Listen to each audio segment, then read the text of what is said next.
All right, what's going on, everybody? And we are live. Find somebody who knows somebody to tell somebody about what we've got going on over here. If you like it, let me know. Share it if you do.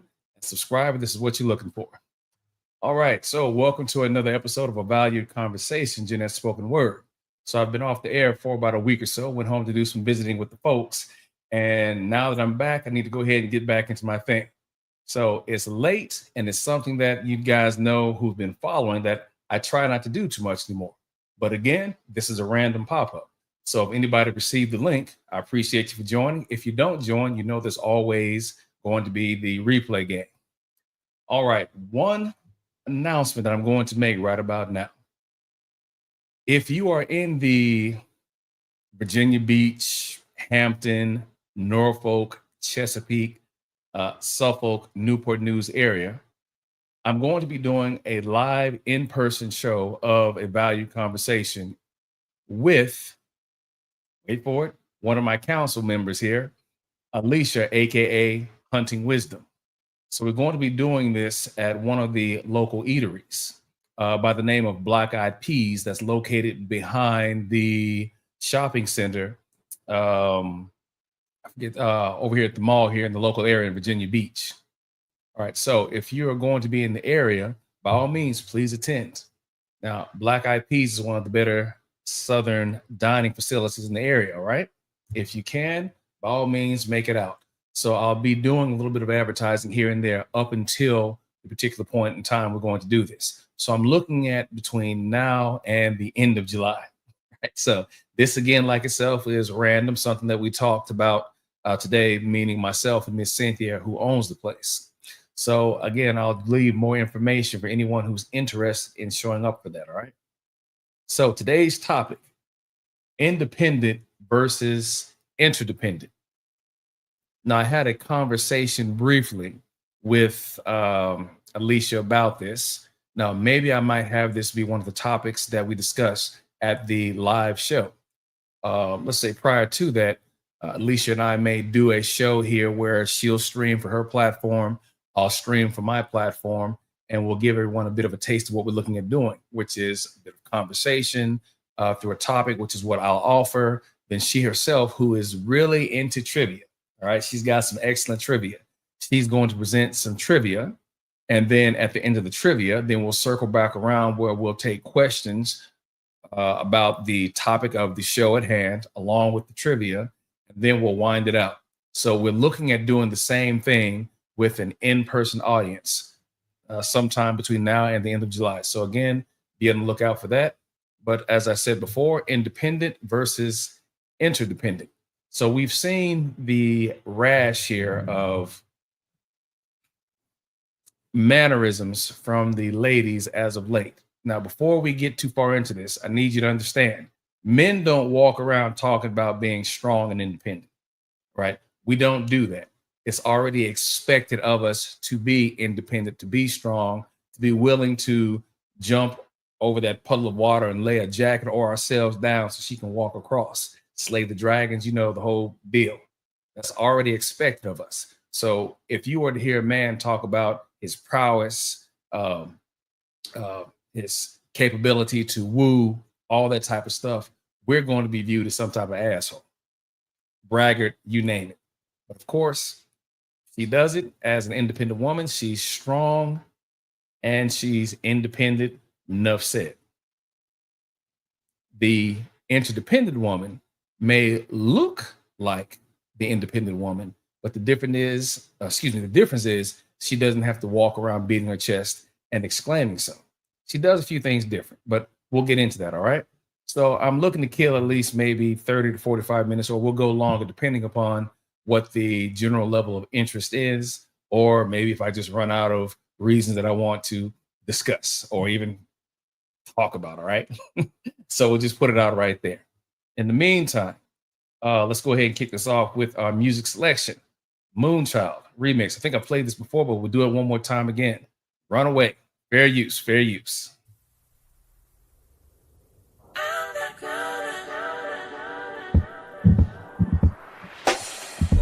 Been trying to look the other way, like we never knew love giving you this space.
Fair use. Fair use.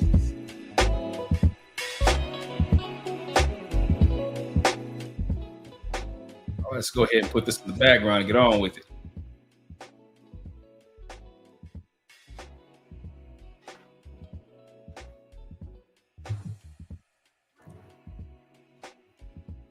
All right, what's going on, folks? What's going on? So, as I said before, whoever tunes in, tunes in. If not, we always know we've got the replay game. So this is always going to be good information that you can reference back.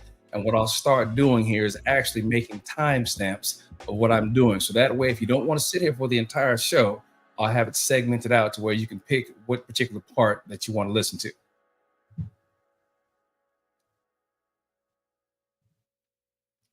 All right, so getting into it, independent versus interdependent. So as I said before, there is this wave that is not brand new per se. It's always been here, or at least started somewhere in the late 80s and picked up throughout the 90s, and it's pretty much here to stay. That's the sentiment of independence that you're hearing from some of the ladies out here. Now, here's the crazy thing. I turned 55 a couple of weeks ago. So yeah, in all my old man glory, right? But nonetheless, the conversation of independent versus interdependent, it has not changed per se. The only thing that's changed is the generation who is mumbling this stuff. Now, as I said before, you don't hear men walking around talking about I'm strong, I'm independent, because there's an expectation that's already laid out on the line for us. No matter how you put it, there are societal roles, there are expectations that certain roles are expected to live up to. Right. So I'm not really throwing guys into this conversation. All right. We already know, as I said before, we have to slay dragons, we have to kill spiders, take the trash out. These type of things that we're supposed to be able to do. And we have to do it without being told, because we should just know. Now, by all means, if I'm off topic here, please drop something in the chat if you want to. And if you're not going to be available for the chat, by all means, there's the comments once you see the video, once it's posted after this. All right, so getting into it. What do I mean by independent? So I have mentioned this before, but it's been a while. So let's go ahead and bring this all back in full circle. Have you ever been privy to a conversation? Now I'm just speaking to the ladies right now, right? Ladies, have you ever been privy to a conversation where you're sitting around with your girlfriends and someone is in a relationship or has been in a situationship, an entanglement, however you call it, because there are various names nowadays, but nonetheless, a situation that is now leading to a potential marriage. How it got that way, hell, who knows? Because again, this girl is talking about being independent. In doing so, in talking about her independence, I recall listening to a stream that happened to be up one day. I just was out driving. I forget if I was on a road trip or something like that.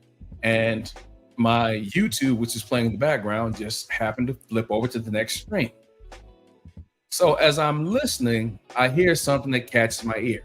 The young lady says, yeah, we're looking at getting married now. Yeah, he and I have been kicking it for about a year or so, and maybe it's time for us to take it to the next level. But the one thing that I'm afraid of is getting into this next stage, which is marriage, and losing my independence. So I'm driving and I notice that I'm talking to the radio, like, losing your independence. If you're worried about losing your independence, why in the hell are you in a relationship dealing with this guy to begin with? Obviously, the very definition of independent is you do not need. So if you are independent, or you feel that that is the most important thing that you are looking at, why are you in a relationship with someone who is looking to spend their life with you, but yet your concern is, I don't want to lose my independence? By the very definition, again, you do not need him. You can live without him.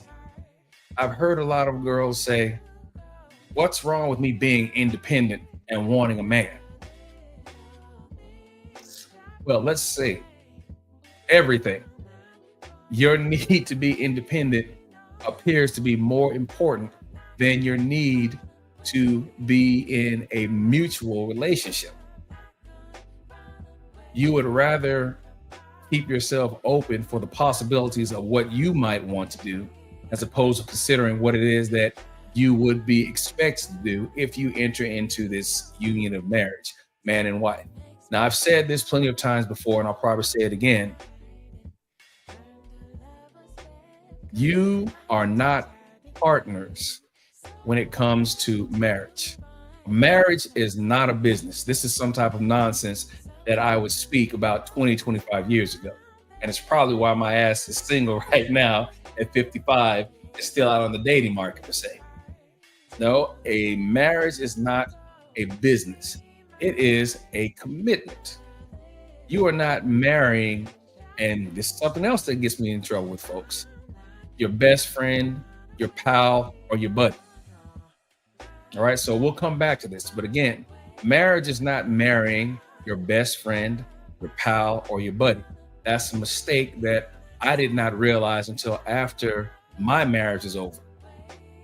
However, I did tell my wife at the time that, look, understand, I'm not your friend. I'm not the person that you call to spill tea with. I am your spouse. I am your mate. I am not your friend. And she took issue with that. Whereas other women that I've spoken with who are also divorced or whatever state, maybe never been married, but I shouldn't say kind, but they get it. They understand that this relationship is not about me having my best friend to tell things to, because what happens when you get upset with your best friend? You fall out, you might stop talking to each other, you may stop calling. If you see him or her before they see you, you may walk away, you may step to the other side of the street. There's a whole bunch of things that you might do if you are not cool or feeling cool with your friend anymore. But this is something that I try to stress to folks if I'm having conversations and the topic comes up. Your respective other in a marriage is not your friend, not your pal, not your buddy. But I don't want to jump too far ahead too soon. So anyway, going back to this independent thing, I am amazed at how many young women today, and this is Generation Y, Generation Z, and even some of us Generation X folks, right? I am surprised at how often I hear this talk of, well, why can't I just continue on just maintaining my independence inside of a relationship? What's the big deal? Because of the fact that he's still getting my time, right? Well, he's getting whatever time that you have left over that you decide to make for him after you've done all of your other independently put together, whatever. All right.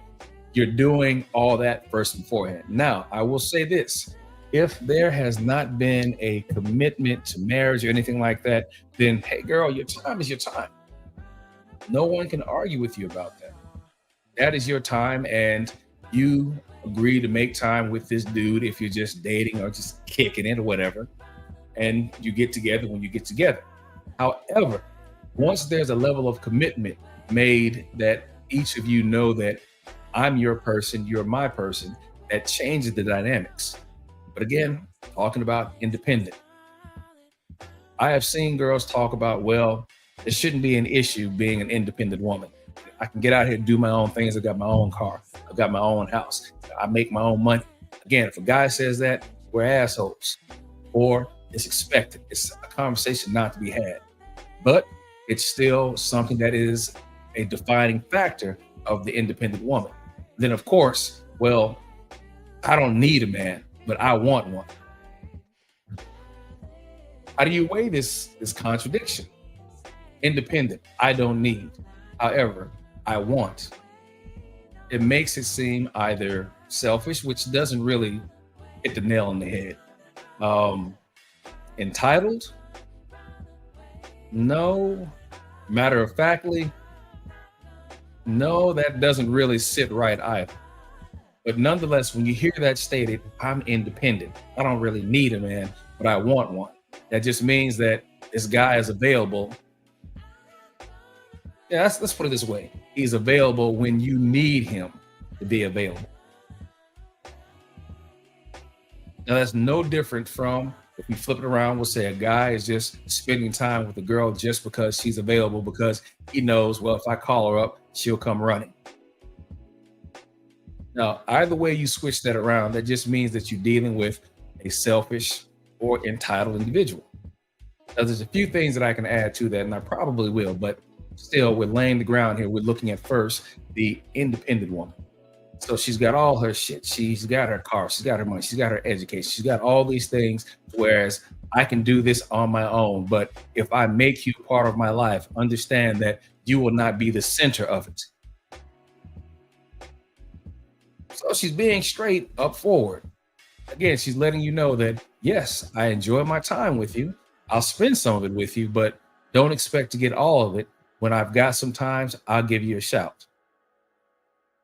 All right. So what I'm hearing as a guy is that you're making it okay for me to just swing through whenever you call me. Okay. You want this to be what, a booty call?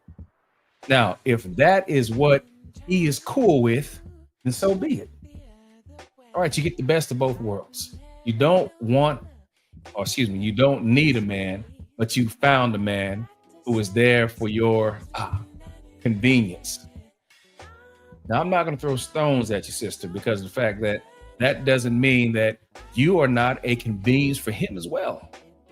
You got to keep in mind now, this goes both ways. Now, when I was out dating and I ran into a girl who told me that, well, yeah, I'm not always going to be available, but, if I've got some time, we can kick it.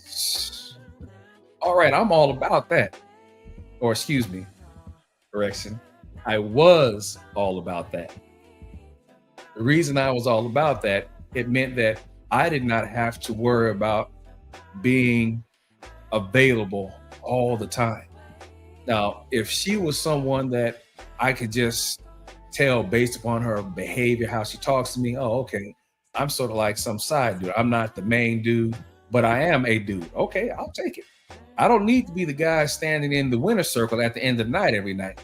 Hell, you want to just put me on to come out on the floor and run as the sixth man on the team? Shit, I'm good with that.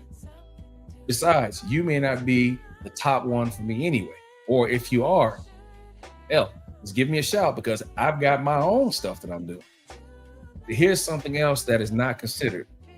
The independent woman had a roster.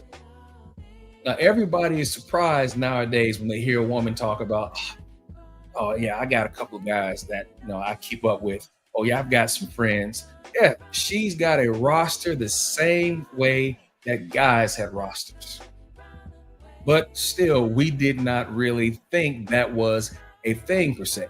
And I keep coming back to this statement that I'm getting ready to make right now. So anybody watching, either live out in the clouds or in the replay, I always come back to the movie Boomerang. The concept of a female dog, not calling her, a witch, you know what I mean? Subtract, take the W away, add the B.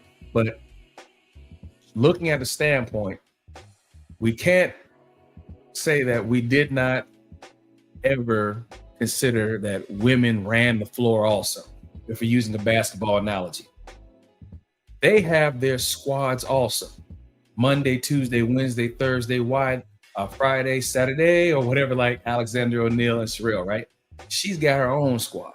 There's that guy who might get the call on Monday. He might get the call Wednesday, and he gets the call Friday. So we know that's her main dude. Now, he knows if he's getting the call, he's not coming up from the minors. He's in the big leagues. He's in her rotation no less than 3 times a week. Hey, he's good with that. He may know he's not the only dude, but he knew that he was one of her primary go-tos. And then you got that dude who may get the call maybe once a week, if that. And if he's lucky, twice. You never really knew where you fell unless you went out one day and she tells you, oh, no, I'm busy. I can't kick it with you. And you happen to go out and you see her out with somebody else. Now, if you've got feelings going on right now, you're going to take that some type of way. You're going to be a little bit annoyed, maybe pissed, like, yo, what the heck? Hell, you may even walk right up to her or past her while she's with the old boy. And then she's going to give you a look, but it won't be a look that's going to be panic. It's just going to be one of those calm. And it's not saying anything to you directly, but what you're getting here is go ahead, say something stupid. You won't get this again. So you may play it off. Hey, what's going on, girl? Hey, what's up, man? And you give him a little dap and then dip out your way. Now, after that moment, if she doesn't call you back anymore, you know that, hey, you've blown your spot on the roster. If she does call you back, it might be a week or two after that. If dude didn't do anything for her, she may call you back the next day or so. Hey, so what was going on with you last night? Why'd you roll up on me? Why would I need to explain anything? Remember, we don't have anything. Maybe I might have known him and he didn't know that we were kicking it. But here's something that I will say also. An independent woman has got her own roster, but you never know if one of your homeboys are part of her roster as well. So for all you know or may not know, you two are out here breaking bread, shooting the ball together, going out, chilling, hanging, playing spades, the fellas are dominoes, whatever it is. And no one sitting at that table, none the wiser, will know that you're not the only one she's talking to. But again, hey, she's independent. Or let me say she's strong and independent. Therefore, if she is dealing with a man who does not accept that, then obviously he must be weak. That's the next phase of this. If you cannot deal with a strong and independent woman, you must be a weak man. Now, when she says strong and independent, what she's not hearing is that simultaneously, you're letting it be known that you are non-select. When you say strong and independent, I was hearing contentious and adversarial. And when dealing with a female like that, an argument is always one or two misunderstood words for whatever reason, and it's on.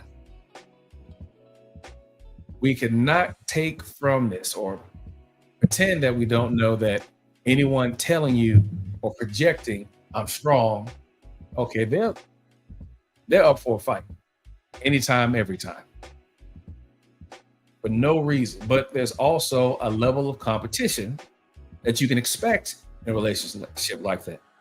Again, I don't need a man, but I want a man. And to say it again, men don't walk around saying that. I don't need a woman, but I want one.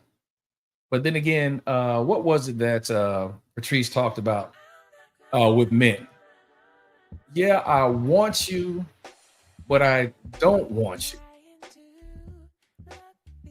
I understood when he told that joke years ago, right? I understood what he meant, but it didn't come out the way that women would like to hear, but men knew what he meant. Basically, it's like, yes, I want you in my life, but sometimes I just need a minute to myself. You know what? That's okay, but there's a better way to say that. Now, what I've said in relationships is that we are together. I'm no place but where I need to be. I'm here with you. But sometimes I may want to do a few things by myself. And if whoever I'm dealing with tells me that, I don't take it personal. What's being relayed to me is that I'm still the man. I'm still here. But what if she says, I just want to go out and what's some girl shit? Get your nails did, get your hair done, maybe go kick it with your girls or something like that. Go away for the weekend with your female friends and homies. Topic for that, but still, you may want to do those type of things, but that doesn't necessarily mean that the relationship is over. It just means that inside of a relationship, there's also space. Now, think about when you were younger, when you first got into a relationship and you didn't really understand the parameters. You didn't know the boundaries, because when we're growing up, our parents never teach us about the emotional aspect of life. We're taught the transactional aspect. Get good grades. Make sure that if you're given the job, you do the best job you can. And honest days work results in an honest day's pay. That's what we're talking about. That's what we're taught. That's what's talked about.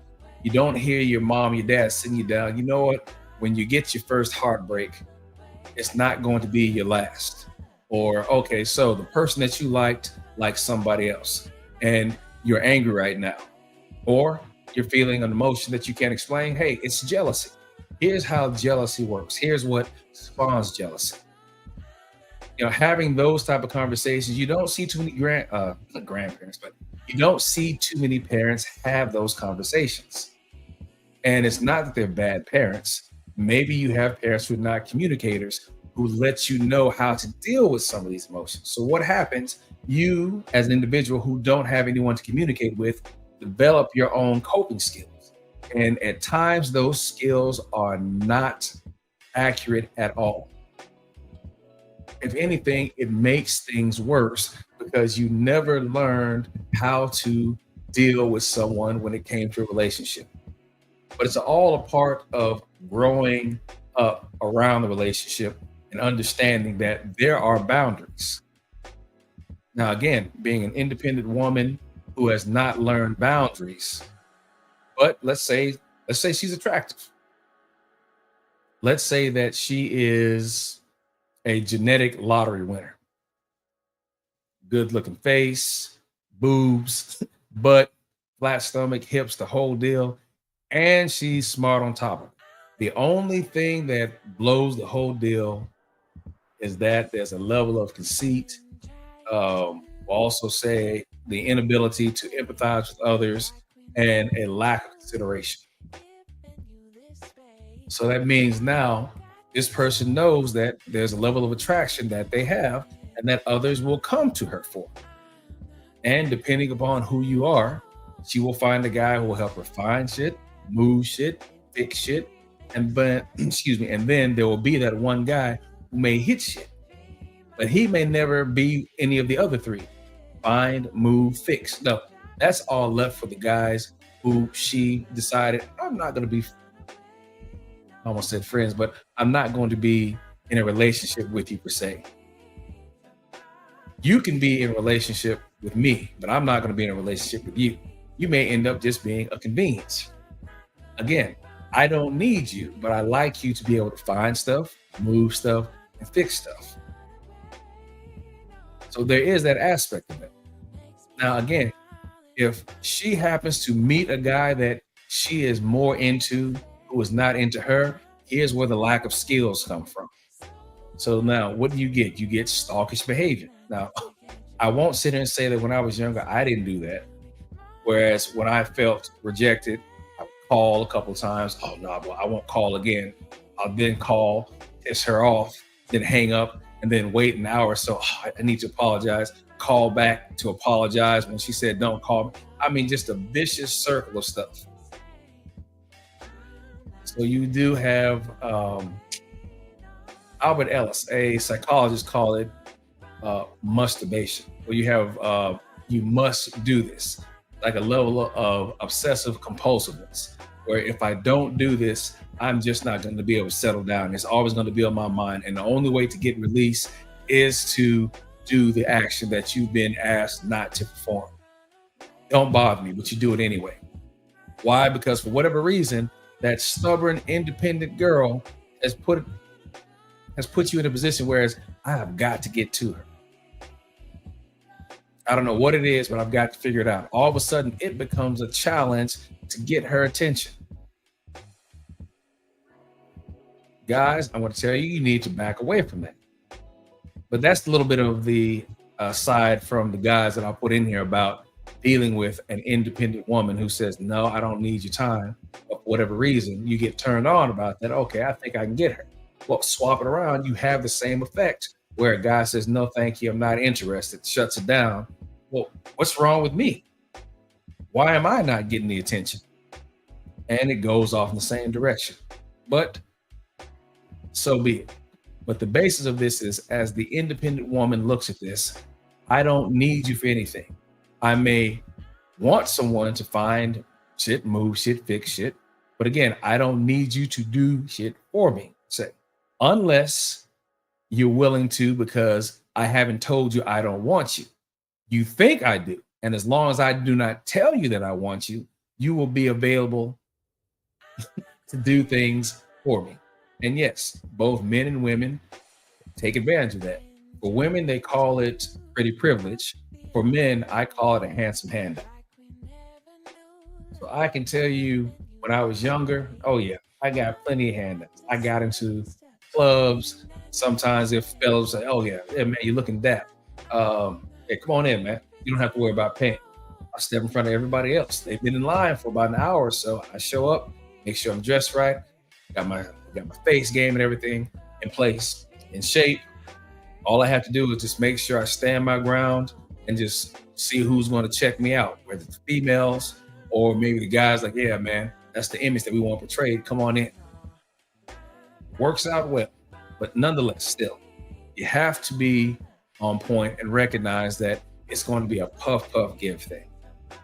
You think that you're going to exchange your emotions and your affections with a woman who knows she's attractive, doesn't need a man, but wants a man when it's convenient to her. Unless you are who she's looking for, you're going to spend your time waiting. Right? So this is a general thing to think about. And I have said this before, and this may not be the last time that you hear it. A woman knows who she's looking for before she gets out of bed in the morning. If you get her time, it's either because you're the man she's looking for, or you're an acceptable alternative until what she really wants comes along. And shit, even then, you don't know if you're still going to be that guy. But I say this to you. A woman can be cold, broke, and lonely if she chooses to be, especially an attractive one. I don't need a man, I want a man.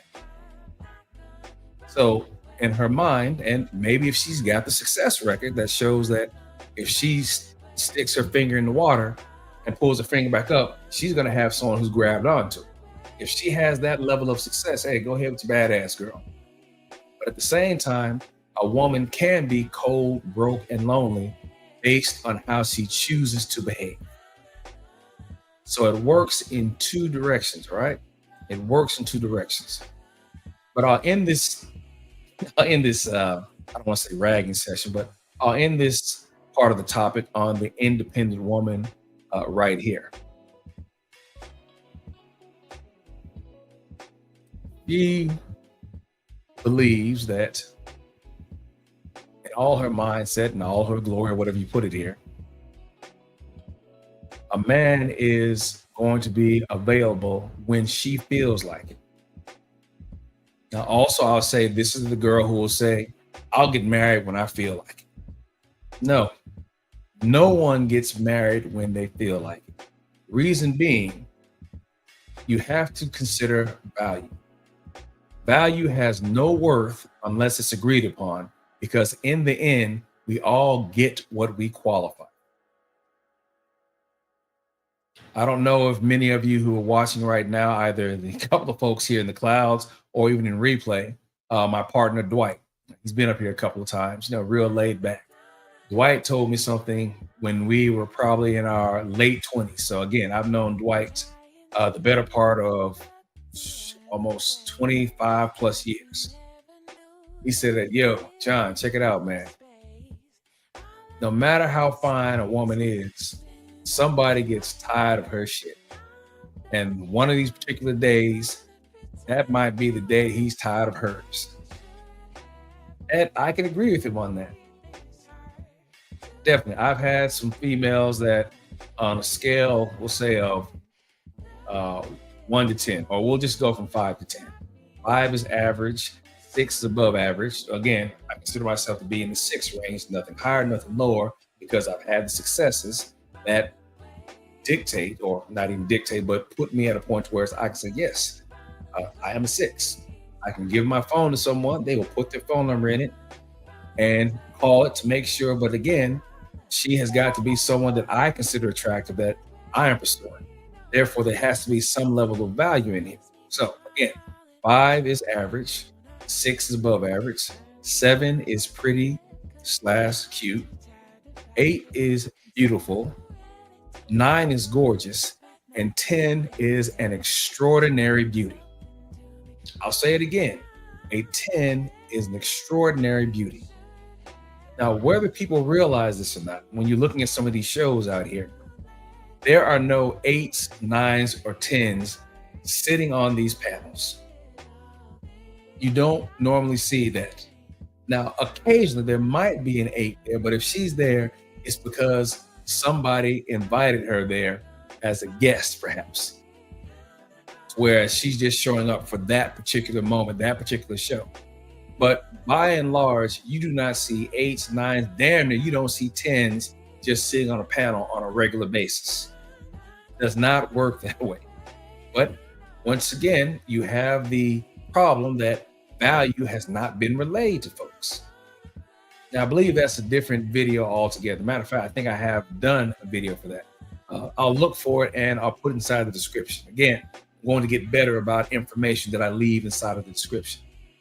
All right, so shifting all the talk from the independent woman to the interdependent woman. What makes her different from the independent woman?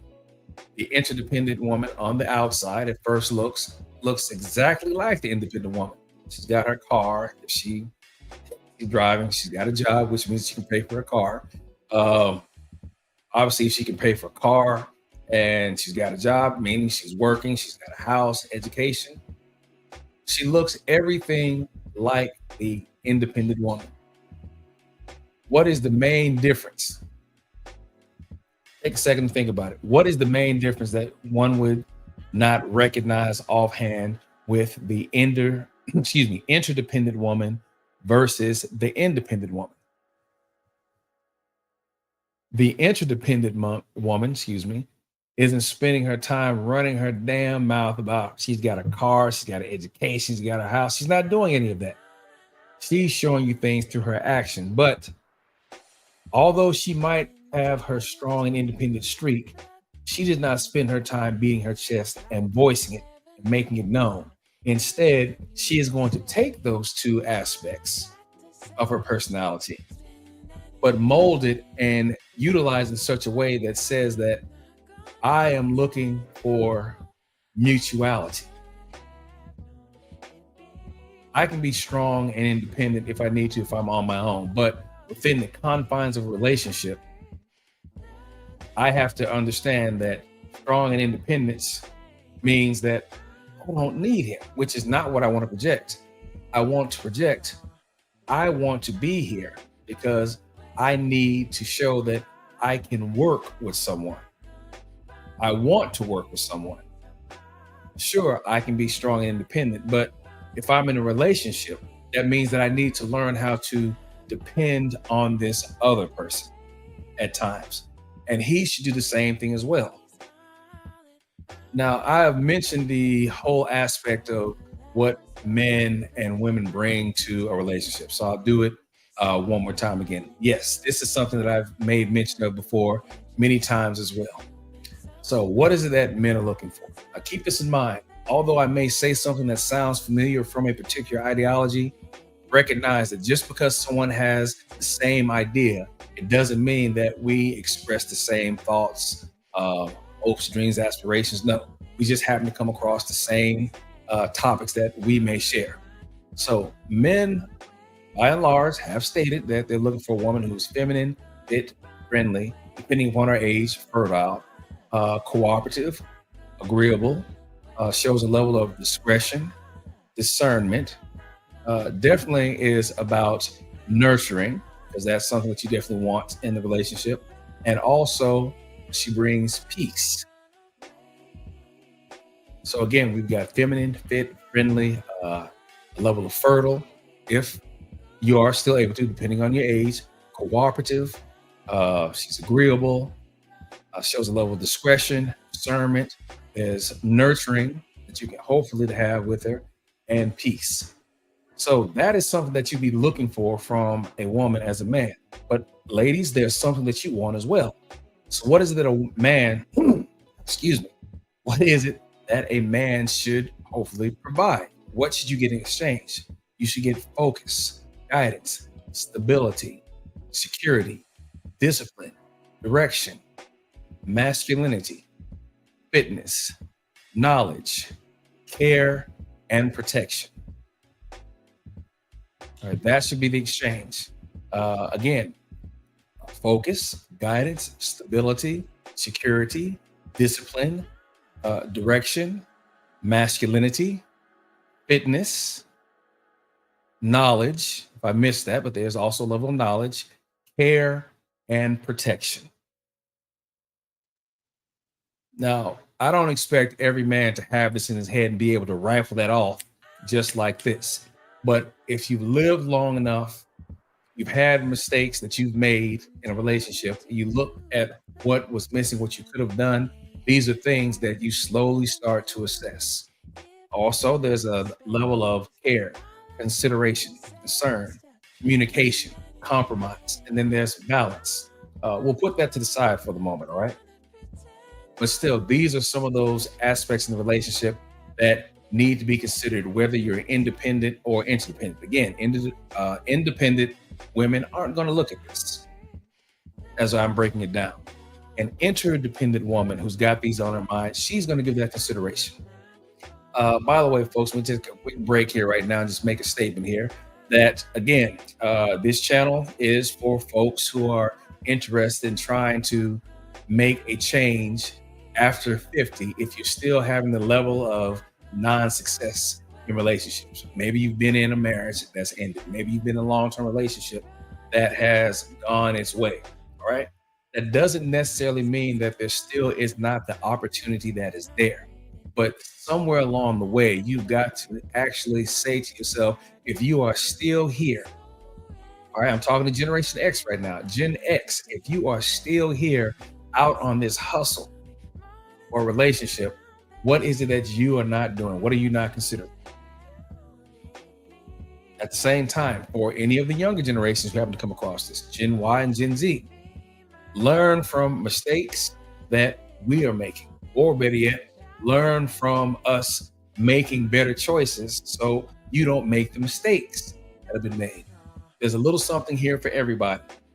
But out of anything that I want everyone to understand, the game is not over just yet, but it's become more precise, especially for those of us who are in our seasons. And I don't know if any of you are aware, but if not, I'll see if I'll just load this description up. I made a video a few months back that I entitled Reflecting on Seasons That Have Passed, or reflecting on the changes in seasons. Now, when I speak of seasons, I'm talking about what we generally know to be after a certain point in time: spring, summer, fall, and winter. Now, we know this repeats every year because every year we have a birthday.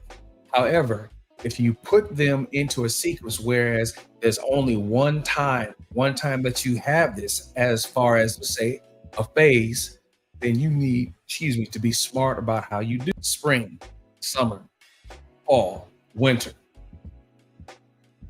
Instead of looking at those as just seasons that come each year, look at them as being a season you experience once and only once in your life. So we'll say spring is going to be from birth until 25 years of age, summer from 26 to 50, fall from 51 to 75, and winter from 75 onwards. All right, did you get that? I'll do it one more time. Again, think of your life in phases, and those phases will be the times of season that you're familiar with: spring, summer, fall, winter. Again, spring is the birth, where everything first comes back and starts blossoming, right? From birth until the age of 25 is spring. Summer, 26 until 50. Fall, 51 until 75. Winter, 75 onwards. Now, I'll say this: I am quite fortunate to have parents who have spent their lives together since spring. I believe my mom was 20 and my father was 23 when they first got married. So as you can see, by me stating this, they are still alive, and I'm quite fortunate for that. Alive and married, and still treat me like I'm 15 flipping years old when I go home and visit. Just came back. Couldn't put a damn plate on the top of a table if I didn't want one. I couldn't open the fridge and grab something and leave the door open just for a second, the whole damn deal, right? But I am lucky to have that. So I say this all in jest. I'm quite fortunate. I know there are others who aren't. So I, again, will say that I am lucky. For those who have not had that, I can sympathize, because I have to realize that I am watching these summers, or excuse me, these phases go on, and I am doing it by myself. So I understand the whole loneliness concept, per se, of not having someone to share that period with. But as I said before, you're not done yet. For anyone who is like myself, past 50, or should I say, in a particular phase that you're doing it by yourself, the game is not over. I shouldn't call it a game, but I'll just say life is not over, right? So, where were you when you were having the best moment of a particular phase of your life, right? Or one of these phases? I can say that prior to turning to 25, or turning 25, my spring phase, I spent a majority of that overseas in the military. So I've got a lot of folks, shout out to my homies from Bent Waters, Lake and Heath, Osan, Ramstein. So those were the ages where I was out about and running. When I got to probably the midway point, or I wouldn't say the midway point, but slowly off into my summer, that's when I got married. So that changed some things of how I was living life. Now, at that particular point in time, I married, I don't want to say she was a complete independent woman, but she'd been independent for as long as I've been independent.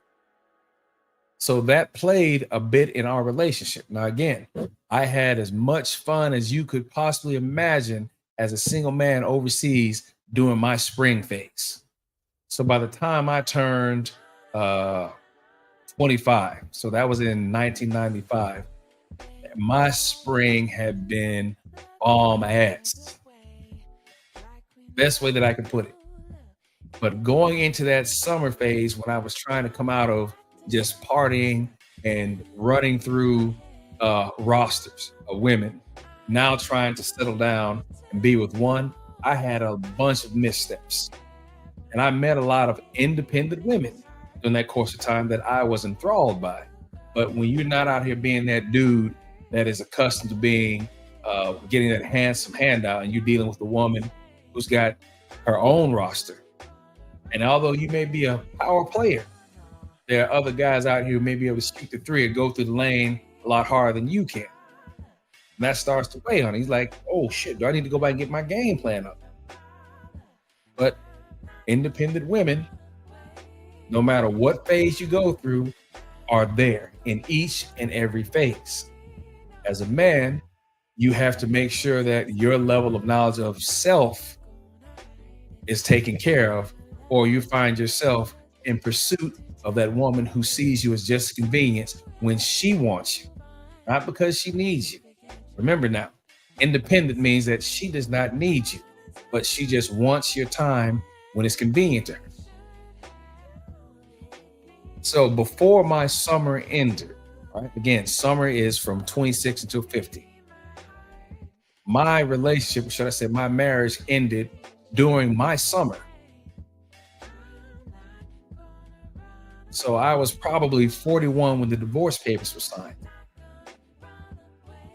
So through that whole relationship, there was back and forth, to whereas I was looking at who I thought was an interdependent woman, but it was more relayed that she still felt that she was independent. And a lot of that, I have to admit, had a lot to do with me, because I was not thinking of myself from a point of being interdependent. We were at literally at odds, sometimes competing, not hitting. There's no physical violence. No, by no means is there any of that. No. What I'm saying is that there was also a level of contentiousness to whereas she was accomplished to a point before we got married. I also was accomplished to a point before we got married. But once you do, and you take someone, again, my ex was German. She came to the States. Her level of independence, she lost that when we moved to the States. So again, independent woman in Germany. Drive when I want. I go any place where I want to. Work. I do all this. I can do this whenever I want. But why do you think, because in America, that you don't think I know how to drive? And I would say, hey, girl, I know you can do these things. You were doing them before we got together. But here in America, you just can't do those things. You have to have insurance to drive. You have to have a driver's license. Just because you can, you just can't go out and do it. Well, I'm an independent woman. But wait a minute. How are you going to be independent in a marriage? You ain't my father. You ain't the king. You ain't the boss of me. You can't tell me what to do. You don't own me. Oh, shit. These are things that you will get if you marry an independent woman who's accustomed to doing these things for herself, but then all of a sudden they're taken away. Not that I stripped her of this, but these are just the rules or the policies when you come to the US. Now, eventually she got her driver's license, she got insurance, she even started working a little while. But after a certain point in time, because of the contentious back and forth between us, the relationship started falling apart. Now, this goes back to where I was talking to people about when you are in a commitment. Now, remember now, she was accustomed to being independent. She never really transitioned to being interdependent because of my failures of being the man as her husband I should have been. So she never made the interdependence that one would hope because she didn't see a reason to, because she was not seeing in me what should have been there. Now, what is it that I'm saying that should have been there? Now, recall again, I will say that as a man, when we look for something in women, we look for feminine, fit, friendly, fertile. Okay, we've covered this. Again, cooperative, agreeable, discretion, discernment, nurturing, peace. As a man, focus, guidance, stability, security, discipline, direction, masculinity, fitness, knowledge, care, protection. Apparently, I was not giving her a sense or a warm fuzzy that I was going to be able to provide that. And I was not providing that because I was not getting the peace that I was looking for from her. I was not getting the cooperation. I was not getting the agreeability because I could do all these things before I came over to America. And my response is, I know you were, but I'm not keeping these from you per se. You just need to work with me. We have the confines of rules, policies, immigration, INS, all that has to be done. I'm independent. I can do my things. I know you can, but you just can't do that. So one day I get up and I can't find my wife. All right, I literally cannot find my wife. Now, before I say anything else, find somebody who knows somebody to tell somebody about what I've got going on over here. If you like it, let me know. Share it if you do, and subscribe if this is what you're looking for. All right, so there's the plug. So as I'm saying, I could not find my wife. Woo, and I cannot keep the sweat off. It is 100 degrees, even with the air conditioner on, you still drop a little bit. So forgive me. So anyway, as I'm saying, I can't find my wife. I try calling her phone. I'm not getting an answer. I go out, I walk around the apartment complex that we lived in at the time. And I had two cars. I had a Mustang, which was not brand new, but it was a 95 Mustang I bought back in 2002. Car was in great condition somewhat when I bought it. It's now sitting out in the parking lot, dilapidated. I need to do some restore work on it. But anyway, so I had that as the good car. And then I had an old bucket 1986 Toyota Tercel that I bought for $500. that got me to and fro. That car was gone. So I'm in there having fits thinking that somebody has run off or done something with my wife. These are the first few thoughts I had. Now, if I can say right now, the ex Mrs. was a baddie, legit, right? I'm saying on a scale of 1 to 10, Mrs. was an adjustable 7. I'll say an 8. So I scored good getting her. It surprised me every now and then, like, damn, you married me? But then I remember, shit, I'm me.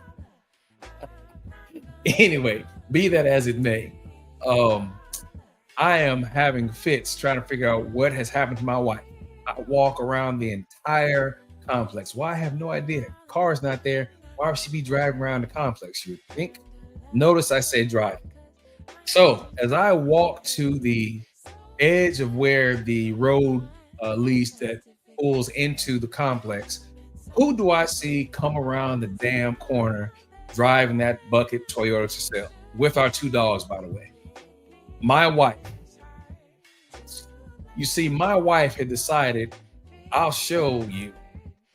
I don't need to have insurance or driver's license to drive. I know how to drive, so I'm just gonna go out and drive because I can. Lost my shit when I saw her pulling into the driveway into our apartment complex. And I'm not yelling it, but I'm saying, get this damn car in the back. I'm pointing, get this goddamn car in the back. And she's looking at me like, what's the big deal? Again, independent woman inside of a marriage. How is that even going to work? So when she gets out of the car and we get upstairs, I start mildly losing my shit with her. Like, what the hell is wrong with you? How are you just going to get your ass in this car and drive off? You got no insurance. You've got no driver's license. Well, I told you I can drive. Why do I need to not drive? I can do that. I've been doing that since. Girl, it has nothing to do with that. It is illegal for you to do these things. But that's just stupid. Yeah. It's just stupid that my wife, who had no driver's license. Hey, Music Man, what's going on, man? Sounds familiar. Yeah, man.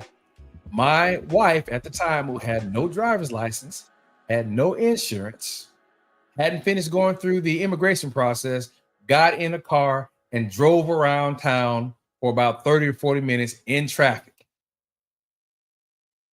Just because I know how to. I don't see why you're telling me why I can't. I've been doing this. I'm independent. While she was married to me.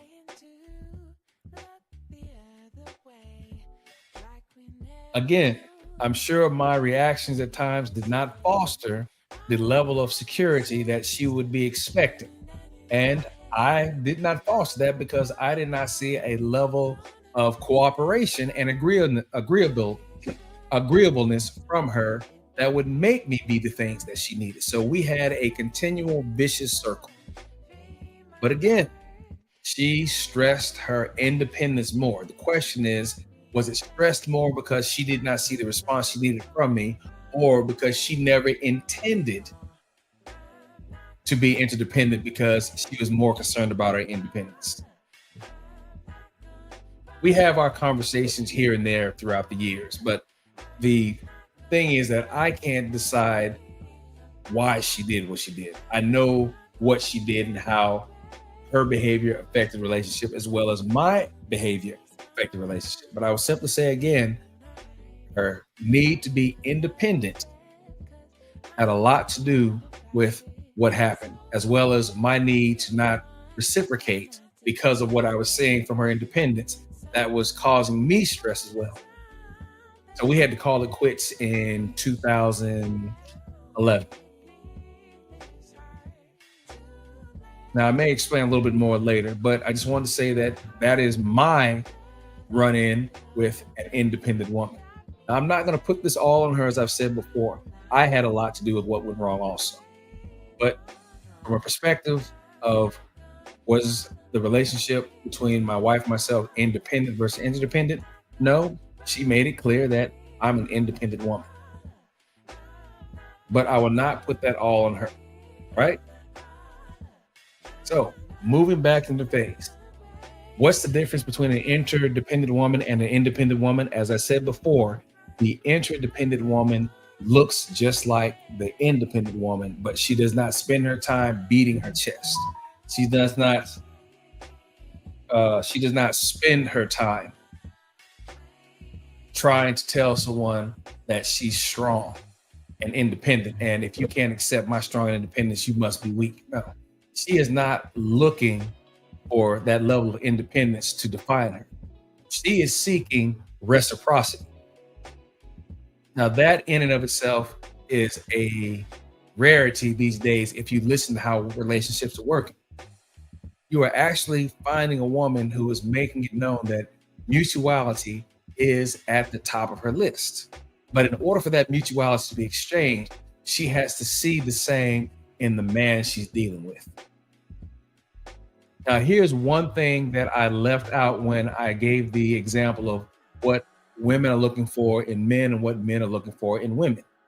That bridge, all right? That bridge is mutuality. But how do you get to that? Well, again, we've seen here from just the conversations when we started the show, talking about an independent woman who's afraid that she's going to lose her independence because she's now in a relationship. We're focusing now on the interdependent woman who wants to maintain and grow her relationship because she knows it's not about being independent. As I said before, she understands that inside of a relationship, although we are together, there are times that she may want to have some time to herself, and that is okay. That is what's excellent about an interdependent woman. And that's what she likes when she sees that in the man she's dealing with. We both know that we want to be with each other, but we also know there comes a time where we each need some time to ourselves. Having someone in a relationship who understands that is the straight business. Now, you may see elements of that in the beginning, but everybody is always the best version of themselves in the beginning before you get into the routine and the mundane. So prior to getting to that, you will see the best of what someone has to give before the worst they have to offer shows itself. And that's going to go back to a level of value that needs to be expressed. One more time, value has no worth unless it's agreed upon, because in the end, we get what we qualify for. And I've also done a video that talks about qualify. No matter how you look at it, everybody qualifies for somebody if there is a mutual interest that is shared. And that's a key thing that mistakes tend to happen where relationships end up in the shitter. Give my language, all right? But you have to ask yourself, when you two got together, did you both explain to each other right from jump what it was you expected? Now, for some of us Generation Z folks, it was impressed upon us to make known what you wanted in the beginning. And we still didn't do it. No, because if you say too much, you're telling too much, which means that you are what was that they called it? An oversharer. So you're giving too much out in the beginning, whereas now, supposedly, well, you're not interested to me anymore because you told me everything. I've heard a girl say that to me on more than one occasion. Was it a trend? Was I just sharing too much? So there's a level of honesty that you need to keep to yourself and shut the F up and just ride with it. So as opposed to being open, I'll tell you enough. I won't lie to you. I'll just tell you enough to keep things going. Of course, now when you get in, you get what you have to get gone. Oh, you're a dog. You're worthless. Oh, no. Wait a minute. Let's back this up here. Right now, I've said this before, and for those of you who are just joining, I'll say it again. A woman knows who she's looking for when she gets up in the morning. If you happen to get her time, you're either the guy she's looking for or you are an attractive alternative until what she's looking for comes along. And even then, there still might not be a guarantee. But nonetheless, if you take advantage of her good nature, her openness, you are a rat bastard. Maybe I was, maybe I wasn't. Now I'm not gonna use me. You know what? Yeah, let me just use me as an example since I'm the one talking right now. That doesn't necessarily mean that at any point in time she was not treating me some type of way out of convenience because she could. But when it comes down to that moment in sex, as a man, I can't take from you what is yours. If you think I'm cute, I may get in. If you think that, oh, he's got a great personality, oh, I love his character, I may get in. But after you think I've got a great personality and you like my character, I get in and get gone. Now men are all dogs. Oh, wait, hold up. All right. A fair exchange is not a robbery. As a man, I can't take from you what you have. I can only convince you why you should give it to me because I'm a salesman. But jokes aside, again, I can only do what you allow me to do. And I'm not trying to get into this thing of, oh, well, sometimes men force women. No, stop the shit. Or we're not even going to do that. That's not what we're talking about. We're talking about two grown folks making a decision. But inside of that, again, I can't have an invite, or better yet, if I'm invited, I can't go through the doorway of the party unless I'm invited in. So what I'm saying, ladies, is that it's always going to be your decision. The thing here is that, are you making that decision with the guy who's worth the wait and worth the while? So I've been that rat bastard guy who said what I needed to get in and go. But then I've also been that guy who's been genuine about what I've had to say. And then I've been played because of the fact that I made myself convenient. Yes, it was still her say so that let me go through the doorway, right? But after getting there, I thought I had a repeat stay. I thought I could come back and put my bags down. No, we're just good for this one or two, maybe three times, but that's it. What made you think that this was something going on? Oh shit, girl. Again, independent woman. An interdependent woman, once you get through the doorway and she likes who she's dealing with, you come back a second, a third, or fourth time. Hell, this might be the place I need to sit down. As I said before, an interdependent woman has every aspect of the independent woman. Strong, independent, assertive, or should I say aggressive, but it's mixed between aggressive and assertive depending on who you talk to. But to find that in a relationship, whether you're in your spring, your summer, your fall, or winter in life, that is still a stellar grab to think of. But here's where we proceed here. If the best case scenario is that interdependent woman and she's thinking of you the same way you're thinking of her, now we move into that next phase. Now, I've mentioned mutuality already. That's the tie that binds, right? That's the bridge that you should be looking for. An independent woman is good for nothing than situationships and entanglements. I'll go ahead and just put that out here right now. So let's drop that and let's move her out of the picture because we're on to a point where we're getting progress. We're seeing something return in the relationship. We're talking reciprocity now. So when we get to that level of reciprocity, now we have to look at what do I need to do to keep it? Now, had I known and had the thought process right now, I'm speaking of 15 to 20 years ago, I might not even be sitting here doing any type of live stream. I would probably be doing for her what I needed to do because I knew better, but I put a level of trust into this. And that's what I want to focus on right now, trust. But what is trust in actuality? Well, let's say that we missed one word when I talked about what a man brings, what a woman brings. What is the one thing that you hear men nowadays talking about? Oh, I'm the leader. She needs to get on my program. 10 toes down. All these guys who claim leadership talk about one particular word, submission. And I did a full video on this as well. But as opposed of referring you to the video, I'll take another 10 to 15 minutes here because we're past an hour and I'm up here by myself. So I don't like to run too long unless I've got my council members with me with a different perspective to add to it. But still, submission. That is the bad word in a relationship. Why? Because it's always viewed negatively. Now, within the show Submission that I did, I mentioned that in actuality, you have two forms. There's positive submission, which means that an individual has a choice in what happens. And then there's negative submission, which means that you do not get the choice or the say so. The problem is that when you have the word submission introduced to a conversation, traditionally, those folks who have poor comprehension will automatically think that submission means subservient.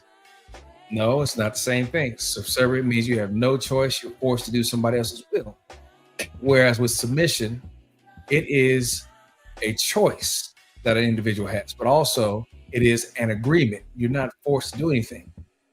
Submission is the opportunity where that individual can decide for themselves. That's why I tell folks that you have to make sure that when you bring that word to the conversation, you have a means like I have of explaining the difference, and hopefully you're talking to someone who understands the difference. Otherwise, it's all going to go to shit and hit the wall right then and there.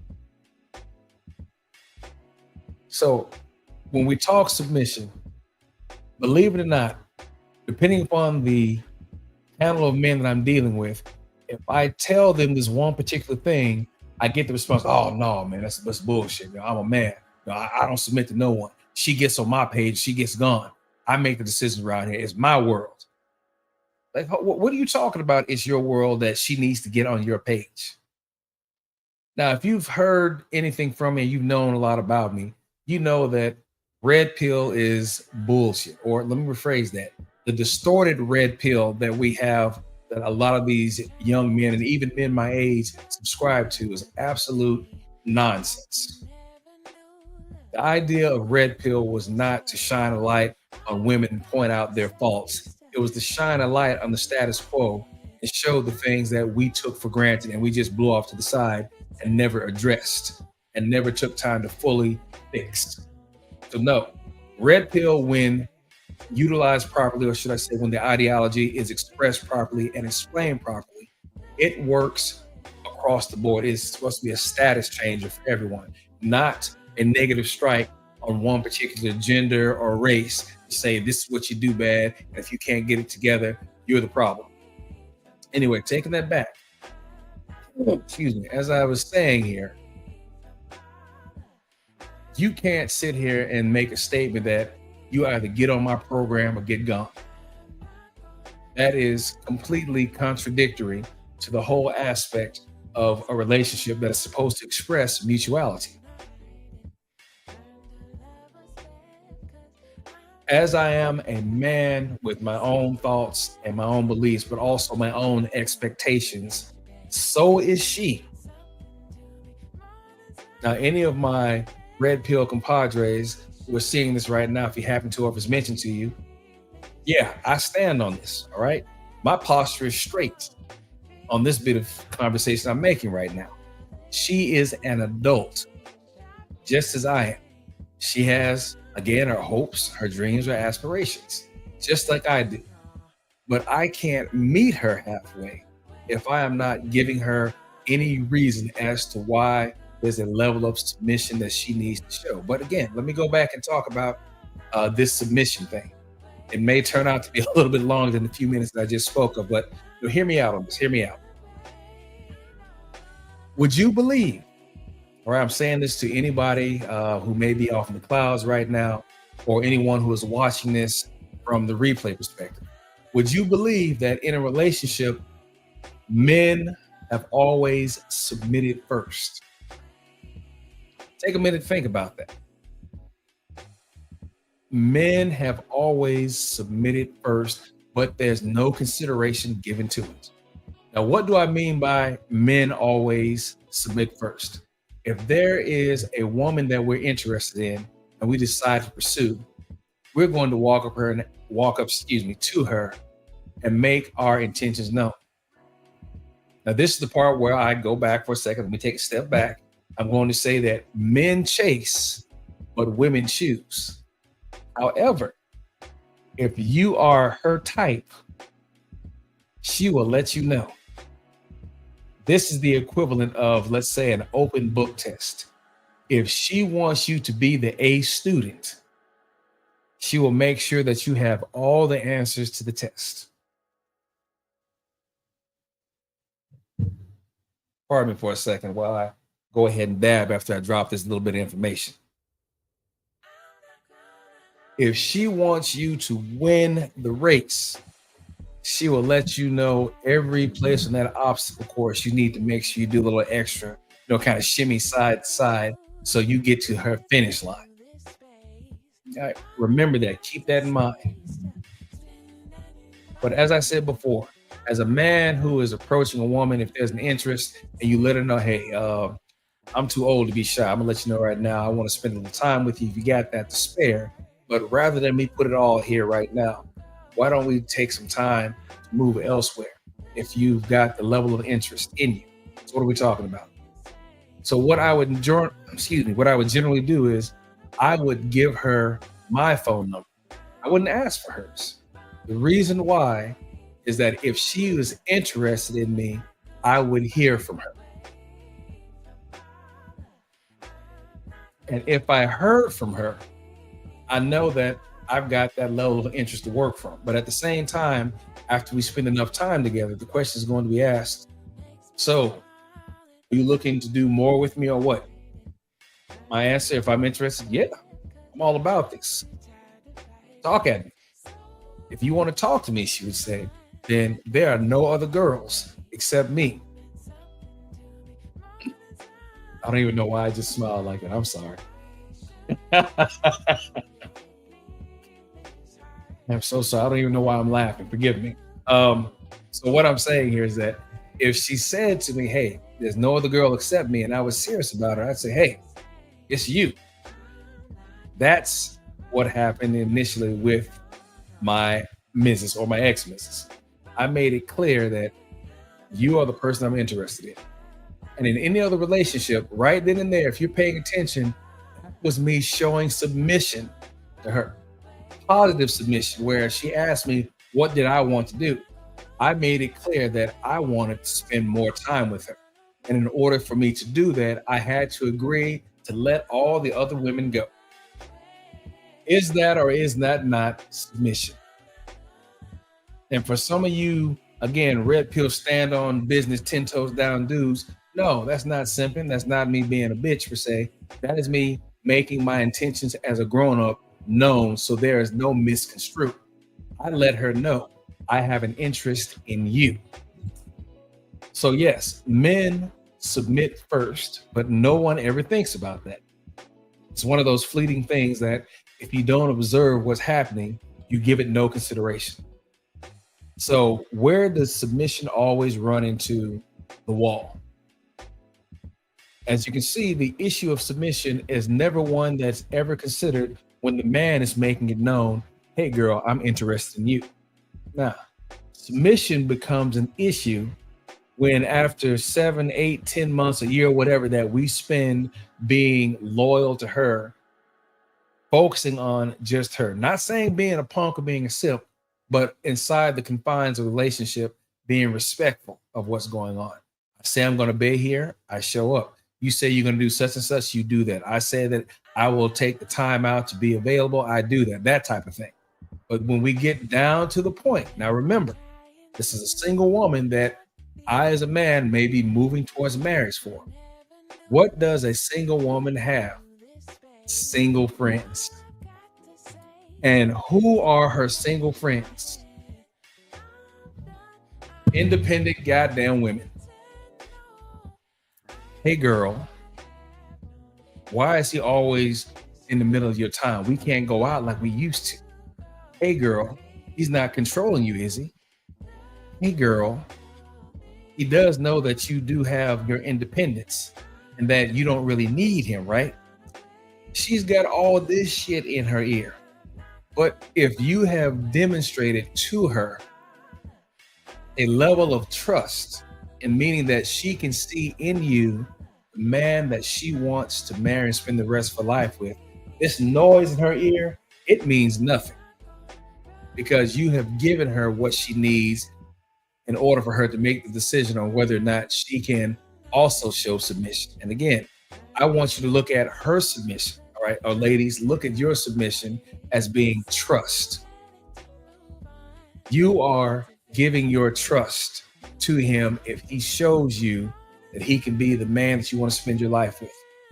In reverse, for us as men, if I can see in her the woman I want to spend my life with through her respecting the level of submission that I've shown her, shit, it's on. It's been she and I the way that I promised and stated I would do. In exchange, she looks at me and she wants to be able to trust that I'm going to do what I say that's going to get done. That independent woman that is talking in her ear, girl, he's trying to control you. What do you mean you can't go out with us? You better tell him something. You ain't married to him. Well, hold up. If she listens to that independent woman, that girlfriend of hers, she may not make it to marriage. If he has done his job and there's a level of trust, and I say trust again, her submission, equate that to trust. If she sees that in him, that independent woman's words are done and gone. Hell, for the relationship to work, she may even need to cut that chick off. Why? Because that is not a friend who is looking for you to advance. That is not someone who's got your best interest in him. A friend has also got to be able to recognize when there is a level of your relationship that is going to change because you have left, hopefully, independence behind you and you have focused more on interdependence, which means that you're going to be looking for that bridge, that mutuality to extend to someone else. Reciprocity, puff, puff, give. And when you reach that level, now you're having conversations that consist of care, consideration, concern, communication, compromise, and balance. All right, I think I've talked myself out at this point here. We're almost an hour and a half in, but I hope the information that I've shared has been worthwhile. As I've said before, I'm going to go back and before I post this, add a few things to the description, just in the event anyone is looking for any particular point or aspect I've spoken of that I really did not get into detail with. Now, as I said also, I'm going to go back and try and make sure that I start doing timestamping. Because even though it's been an hour and a half, there's been a lot that's been said, but I'll do what I need to, and I'll sit here and listen through this again so I can properly map this out so I can get the high points in here. Hell, I'm even going to pull some shorts out of this as well. Maybe a minimum of 30 seconds up to a minute and a half, but I will always make sure that at the end of the short, I will focus back to this video if anyone's looking to take any more information from this. If you just want to sit back and watch the whole thing over again, all right? Well, that's pretty much it. I don't think there's anything else I can do here other than say thanks for joining. As always, find somebody who knows somebody to tell somebody about what's going on over here. If you like it, let me know. Share it if you do.